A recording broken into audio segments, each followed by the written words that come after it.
सोने चांदी को लेकर एक बार फिर से रॉबर्ट कियोसाकी का एक बड़ा और चौंकाने वाला बयान आया है। उन्होंने ट्वीट करके कहा है कि सोना $27,000 के पार निकल सकता है। उनको लगता है कि क्रैश आने वाला है, लेकिन मैं बेच नहीं रहा हूं, मैं खरीद रहा हूं। और उन्होंने कहा कि कॉमेक्स पर गोल्ड $27,000 के पार निकल सकता है। अगर मौजूदा रुपए के हिसाब से उसे कन्वर्ट करे तो 10 ग्राम सोने का भाव का टारगेट हो गया उनके हिसाब से, कियोसाकी के हिसाब से 8.5 लाख रुपए प्रति 10 ग्राम के बीच में। तो बड़ी तेजी उनको लंबी अवधि में सोने में यहाँ से दिख रही है। सोना ही नहीं, उनको लगता है कि चांदी भी बड़ी तेजी दिखाएगी और 2026 में ही चांदी $100 के पार निकल सकती है। $100 को अगर रुपए में कन्वर्ट करें, घरेलू बाजार के हिसाब से देखें, तो अगले साल चांदी $3 लाख के पार निकल सकती है, क्योंकि अभी $50 के बेहद करीब कॉमेक्स पर चांदी है। तो यहाँ से डबल अगले ही साल, और 2026 आने में वक्त भी नहीं है। उन्होंने इसके पीछे दलील दी है कि मेरी 2 गोल्ड माइंस है, वो लगातार 1971 से सोने में इन्वेस्टमेंट कर रहे हैं। और उन्होंने तंज कसा है वहाँ यूएस के सिस्टम पर और कहा है कि जब नकली पैसा सिस्टम में आता है तो असली पैसा छिप जाता है। यानी उन्होंने डॉलर के खिलाफ ये तंज कसा है।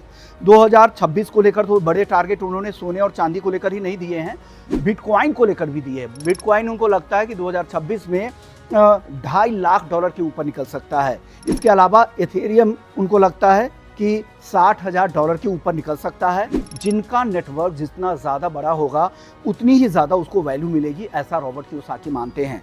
अमेरिकी फेड और ट्रेजरी नियमों को लोग लगातार ब्रेक करते हैं और उनको लगता है कि बिल चुकाने के लिए वो नकली पैसा यहाँ पर छापते हैं।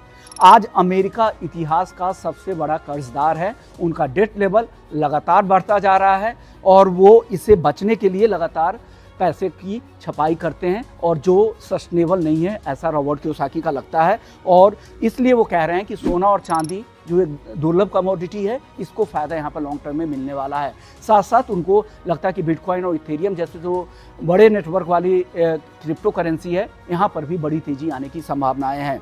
उन्होंने ये भी बयान दिया है कि जब ये एसेट क्लास क्रैश करते हैं तो ये इनसे दूर नहीं, जबकि इनकी खरीदारी करते हैं और आने वाले समय में बड़ी तेज़ी के लिए वो इंतज़ार कर रहे हैं।